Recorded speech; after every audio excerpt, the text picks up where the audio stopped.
کو تو 32 دانتوں میں جکڑ کے رکھا گیا، اور اس کی آفات سب سے زیادہ گناہ زبان کی وجہ سے۔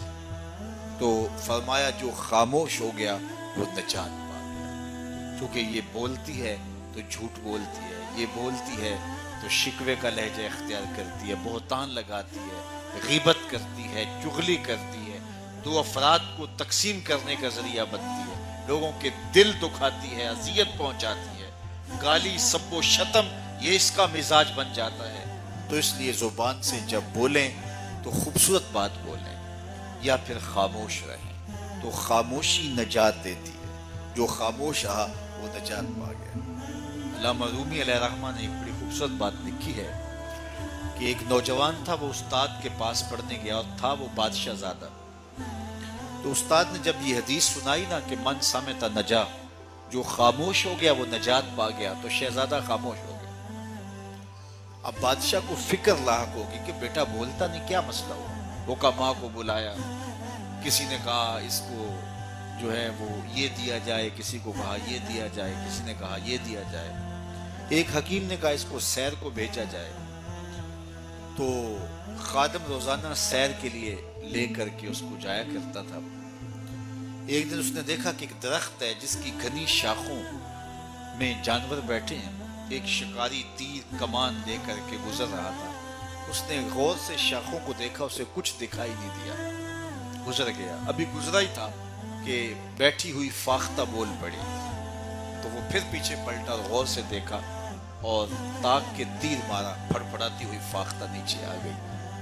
تو اس کی زبان سے بے ساختہ نکلا، صدقت یا رسول اللہ، اے پیارے رسول آپ نے سچ کہا ہے، نہ بولتی تو نہ ماری جاتی، خاموشی میں نہ جاتی۔ بادشاہ روز رپورٹ لیا کرتا تھا کہ بیٹے نے کچھ بات تو نہیں کی، آج بتایا خادم نے کہ یوں یوں ماجرا ہوا ہے۔ بادشاہ سمجھ گیا کہ یہ تو قصداً خاموش ہوا ہے، تو اس نے جلاد کو بلایا، کہا ذرا اس کو آج الٹا لٹکاؤ نا، تو اس کی مرمت کرو۔ تو جلاد نے الٹا لٹکا کے جب اس کو کوڑا مارا نا تو پھر چیخا، کہا صدقت یا رسول اللہ صلی اللہ علیہ وسلم، یا رسول اللہ آپ نے سچ کہا، فاختہ بولی وہ ماری گئی، میں بولا میں مارا گیا۔ خاموشی اختیار کریں گے، جہاں بہت ضروری ہو وہاں بولیں گے، زبان کی آفتوں سے بچ جائیں گے تو بہت سارے گناہوں سے بچ جائیں گے۔ ایک میٹھا بول جو کسی کے دل کو جوڑ دے یہ ہزاروں نوافل پہ بھاری ہوتا ہے، اور ایک کڑوا بول جو کسی کے دل کو چیر دے یہ ہزاروں گناہوں پہ بھاری ہوتا ہے۔ اللہ نے دنیا پھرائی، زبان پہ قابو پانے والے کوئی نہیں دیکھے۔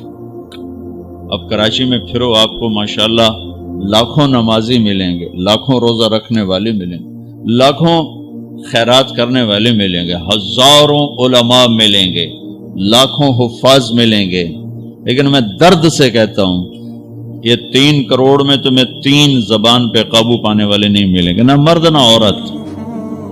اتنے تھوڑے ہیں کہ ہیں ہی کوئی نہیں۔ وہ جو بیچتے تھے دوائے دل وہ دکان اپنی بڑھا گئے۔ کہ زبان پہ قابو پانا اور اس کو ناپ تول کے استعمال کرنا۔ اے بھائیو، منڈی خالی ہو گئی، منڈی خالی ہو گئی۔ اللہ کا شکر ہے نماز کی منڈی آباد ہے، روزے کی، حج کی، عمرے کی، زکوٰۃ کی، علم کی، ذکر کی، تبلیغ کی منڈیاں آباد ہیں، لیکن یہ اخلاق والی تو منڈی ختم ہو گئی، دکانیں بند ہو گئیں، نہ گاہک رہے نہ دکانیں رہیں، نہ اس کی کمی کا احساس ہے۔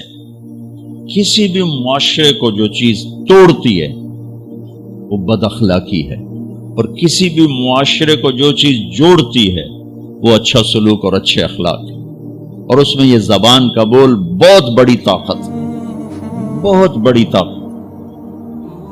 اور زبان سے متعلق میں روز سناتا ہوں یہ حدیث۔ آپ نے کہا معاذ تمہیں سارے دین کا خلاصہ بتاؤں؟ کیا جی بتائیں؟ سارا دین 114 قرآن کی سورتیں، 10 لاکھ میرے نبی کی احادیث مبارکہ کا خلاصہ بتاؤں؟ کہ جی بتائیں؟ تو آپ مجھے دیکھیں، آپ نے یوں کیا،